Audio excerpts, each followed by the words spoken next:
On June 10, 1940, Fascist Italy officially declared war on the United Kingdom. Egypt, that time a neutral country, was occupied by British troops as per the Anglo-Egyptian Treaty of 1936, allowing them to station troops if the Suez Canal was threatened. The 16th Australian Brigade, who would be involved in the initial fighting at Bardia, moved to Martin Bargush to occupy the defences there on the 7th of December prior to the Battle of Sidi Barrani, the opening battle of Operation Compass.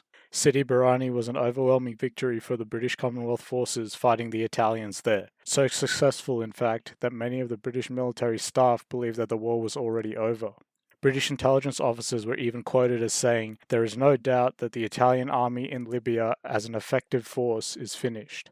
The various Australian forces in the 6th Australian Division, led by Major General Ivan Mackay, commanded the various Australian brigades strung out from Alexandria to Bardia, with Mackay assuming command of the Saloum area on December the 21st.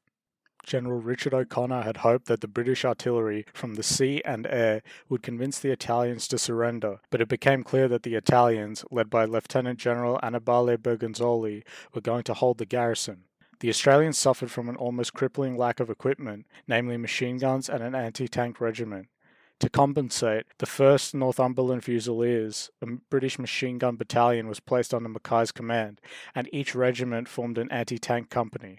The biggest concern for Mackay, however, was a lack of vehicles to carry the troops, and thus 180 trucks were hired from the 7th Division, and the Australians also made use of captured Italian trucks to ferry the troops. Italy's defence of Cyrenaica consisted primarily of their defences at both Bardia and Tobruk. The Italians had built a defensive arc 18 miles long, consisting of a continuous anti-tank ditch and behind it underground posts. Italian frontline posts were 800 yards apart, protected by its own concealed anti-tank ditch, 1 or 2 47mm guns, and 2 to 4 machine guns. Although the Italians were well fortified, their trenches and gun positions were not easy to fight from, with no overhead cover and no fire step to connect the trenches. Italian posts were also numbered both on maps and in the posts themselves, meaning that an Australian soldier, having made his way into the Italian defences, would be able to locate exactly where he was in relation to the entire defensive line. Australian small-scale raids and recon patrols were incredibly successful, with the Italians failing to inflict a single casualty on them, only managing to kill Allied soldiers during the intermittent bombing of Saloum harbour, and harassing the Allied headquarters by dropping thermos bombs behind the Australian lines. The Italians struggled in the conditions of the desert, with Bergonzoli having to ration food and water for his men, including half a gallon of water a day for all purposes, including drinking, showering, and shaving. The Australians continued to probe the Italian lines, and the Italians continued to retaliate through December of 1940. These probes, raids, and aerial recon gave the Australians a detailed map of the Italian defences, and as 0 hour approached, they continued to build a formidable assortment of artillery and armour, and Mackay moved his brigades into their forward areas on January 1st. Divisional orders issued to Australian troops were quite complicated, however, with individual battalions being given separate instructions, and the troops, although being well trained, were quite inexperienced in combat. Australian guns and ships held their tongues until the 2nd of January, beginning a large-scale air, land and sea bombardment of Bardia. Australian infantry, similar to the Italians, suffered from a lack of basic equipment like wire cutters, tape, gloves, mortar sights, lack of water and clothes. The 16th Brigade diarist read the following on the night of the 2nd, quote, "Tonight is the night. By this time tomorrow, the fate of Bardia should be sealed. Everyone is happy, expectant, eager. Old-timers say the spirit is the same as in the last war. Each truckload was singing as we drove to the assembly point in the moonlight. The BM and party taped the start line. Historic, for it is the start line of the Australian soldier in this war." Soldiers were heavily laden with equipment, including a full woolen uniform, steel helmets, respirators, and some carrying sandbags. In these difficult conditions, the Australian soldiers prepared to attack Bardia on the 3rd.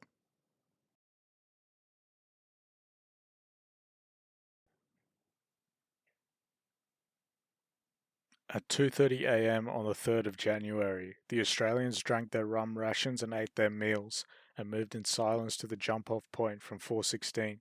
The Australians advanced under artillery fire at 5:30 a.m. Leading platoons were backed by engineers and pioneers with Bangalore torpedoes. The Italians retaliated, firing shells which mostly fell behind the leading troops. One leading platoon was wiped out by an Italian shell, which landed amongst them, detonating a Bangalore, killing 4 and wounding 9 more.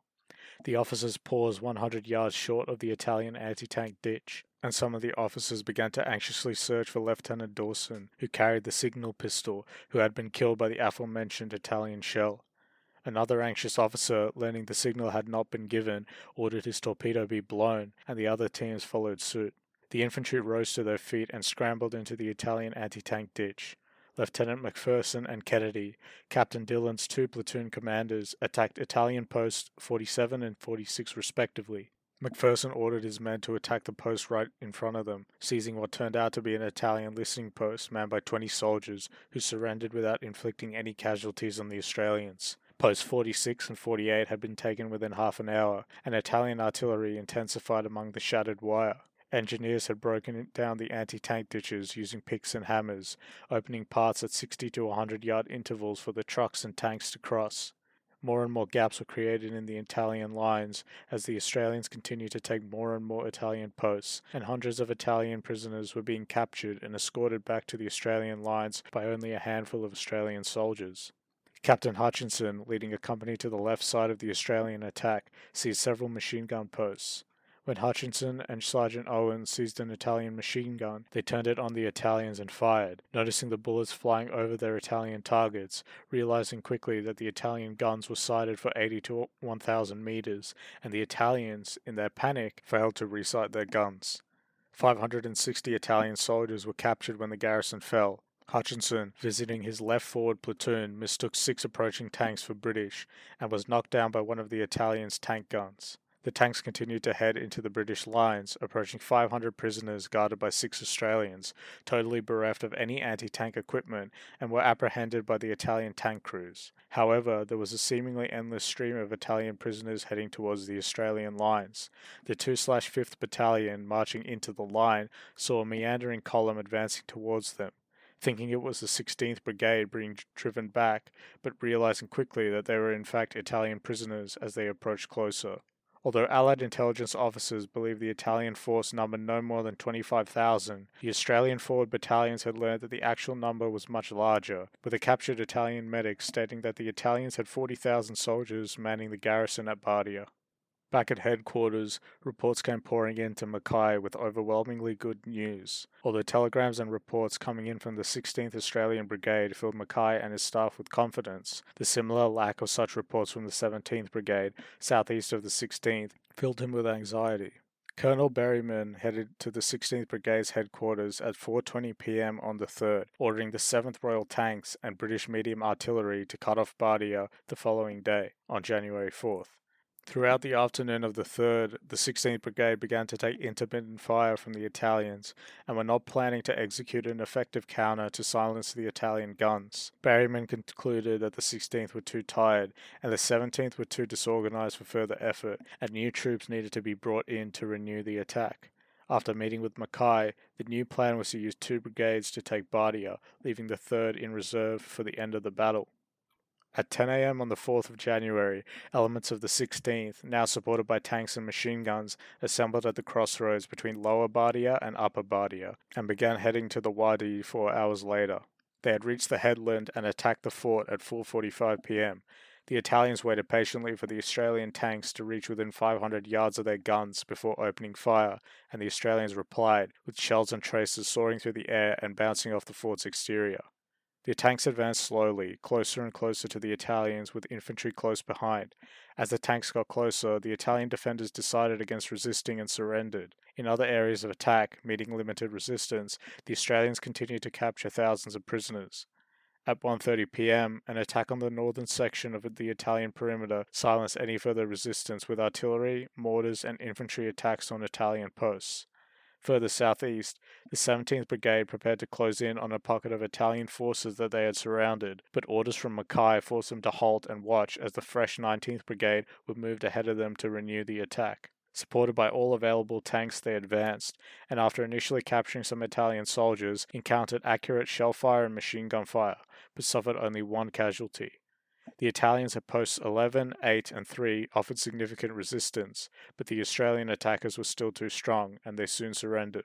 The morning of the 5th of January saw the Australians of the 16th moving further north and mopping up the remaining elements of Italian resistance. With complete Allied air superiority, Blenheim bombers and Hurricane fighters patrolled in the west, attacking gun batteries and conducting spotting operations for ground forces. A complete lack of Italian air presence nor sufficient anti-air ground defences meant the Allied air went unchallenged and unmolested in their activities. With that final drive on the 5th, the Battle of Bardia came to an end.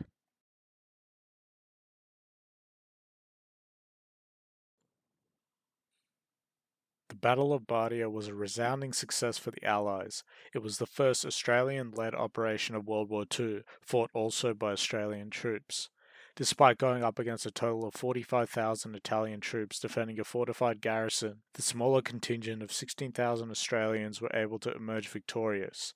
Casualty-wise, the Italians suffered 1,703 killed, 3,740 wounded, and 36,000 captured, including 13 tanks, 117 tankettes, 708 vehicles, and over 400 artillery guns lost.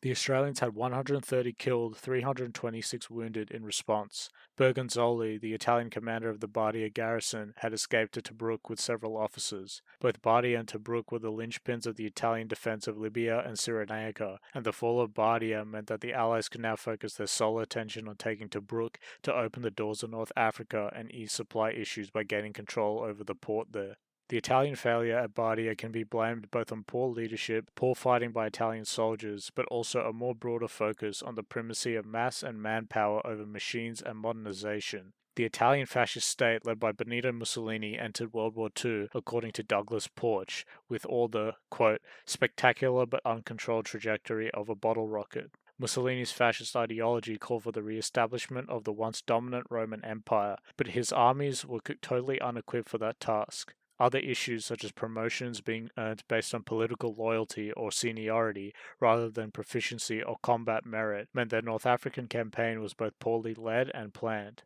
Fascist ideology also overemphasized the power of the individual soldier, exalting him as being able to overcome the forces of modernity and modern technology, and thus the doctrine embedded within the Italian army was outdated even by the standards of 1918. Their focus was too infantry-centric, and the Italian army was made to believe that only the infantry were to fight, even when the situation became desperate enough that rear echelon troops might be forced to take up arms to stop the enemy. This was one of the explanations as to why once the outer defences were breached at Bardia, many of the soldiers behind simply surrendered without offering any resistance.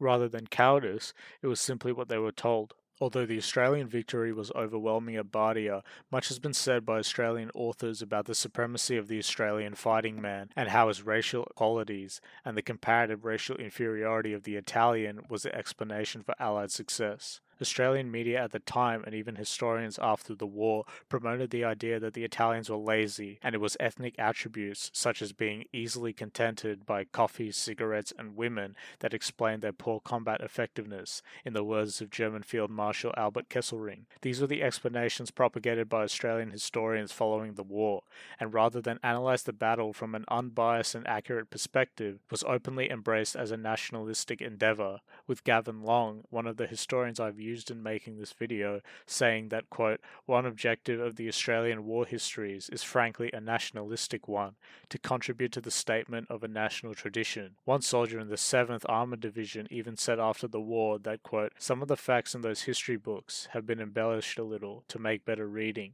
Australian success at Bardia has, for a long time, been used to promote a nationalistic and racist narrative that the Australian success had to do with innate superiority over the Italian. In reality, despite having less manpower overall, Australian success at Bardia can be brought down to several key factors. Firstly, the Australians enjoyed a significant logistical advantage compared to the Italians. The Italians had become overstretched by ambitious objectives and ongoing commitments elsewhere, which had brought them to the brink. The Italian economy was not put on a war footing, making it totally materially unprepared for mass industrialized war like this one. The Italians also lacked trucks to transport its masses of infantry, and had only 135 vehicles before the Battle of Bardia, while the 6th Australian Division had 3,150, and even they had to use captured Italian vehicles to transport troops. The Italian lack of mechanized forces meant that it was impossible for the Italians to organize any effective counterattack or breakout. The two largest Italian ports were 2,600 and 16,000 kilometers away from Bardia, with no railways leading to the Italian garrison in the city. Italy's logistical operations resembled that of a hub-and-spoke operation, where a central logistical core, the Intendenza, would force supplies to Italian troops on a daily basis. The Allied system, on the other hand, utilized an approach where the forward troops would reach back to the logistics when they needed supplies. The long supply lines also meant that they could easily be intercepted by the Allies, a problem that was made worse by Allied air superiority in the region. Italian soldiers were also not rotated out of the line as often as Allied soldiers were, and leave was not automatically granted to Italian soldiers. Disease was also rampant, with 3% of the Italian garrison suffering from severe dysentery and more dealing with hepatitis. The Italians were totally aware of their logistical issues, but unlike the Allies, had no solution to solve the problem. How also were the Australians so successful in defeating a force that outnumbered them almost 3-1 at Bardia? Although it is true that the Australians had an overall numerical inferiority, looking at these overall figures is misleading. At the points of contact, that is, where the Australian troops actually engaged the Italians in combat, they were usually attacking small posts and garrisons of 30 to 100 Italian soldiers, and in those small-scale engagements that made up the broader battle, the Australians were the ones who had the numerical advantage. In spite of numerical superiority in armour as well, Italian tanks were notorious for their poor design and poor armour, which rendered them useless in the face of Allied attack. Italian tankettes like the L3 had almost wafer-thin armour, secured by rivets, a design outdated even by the standards of 1918, let alone 1941, and was useless in the face of British Matilda II tanks. Larger Italian tanks like the M13 were better armoured, but still ineffective against Allied armour, anti-tank guns, anti-tank rifles, and air support. Italian anti-tank defences were also totally unable to inflict damage on the Australian tanks, with one tank reportedly taking 46 direct hits without being penetrated a single time. It is unsurprising, as I mentioned earlier, that in the face of these tanks rumbling towards you, that the Italians chose to surrender rather than face certain death. With regards to artillery, although again the Italians enjoyed overall superiority in the number of guns, many of them were outdated by modern standards. The Italians made use of World War I era pieces, some even dating before 1914, and firing smaller caliber shells less frequently and with shorter range. Italian shells were often also faulty, which would explain why when the 17th Brigade attacked in the face of intense shell fire on the 4th of January, they only suffered a single casualty. They were so shocked by their lack of casualties that one of the officers said that their, quote, seemed less than there should be expected, considering the width of the crossing and the intensity of the enemy's shelling. Many Australian soldiers, rather than being killed by the exploding shells, were simply knocked off their feet, momentarily dazed, before getting back up and continuing fighting. It was these factors, such as the numerical superiority at points of attack, the superior Allied armour, artillery, and small arms like the Bren gun and Lee Enfield rifle, and superior logistics, that explained the overwhelming success of the Australians and Allies at Bardia. With Bardia now in Allied hands, they had secured an important source of water for future operations, eyeing Tobruk and the eventual capture of Italian Libya altogether. Tobruk would be captured by the Australians later in January, but an Axis counteroffensive as part of Operation Sonnenblume would see Tobruk besieged for 7 months, and Bardia itself would fall in Rommel's offensive in April of 1941. Bardia would exchange hands several times in 1942, when firstly the 2nd South African Division took the town in January, the Axis recapturing it in June, before the Allies finally took control of the town for the last time in November following the Second Battle of El Alamein. Thanks for watching.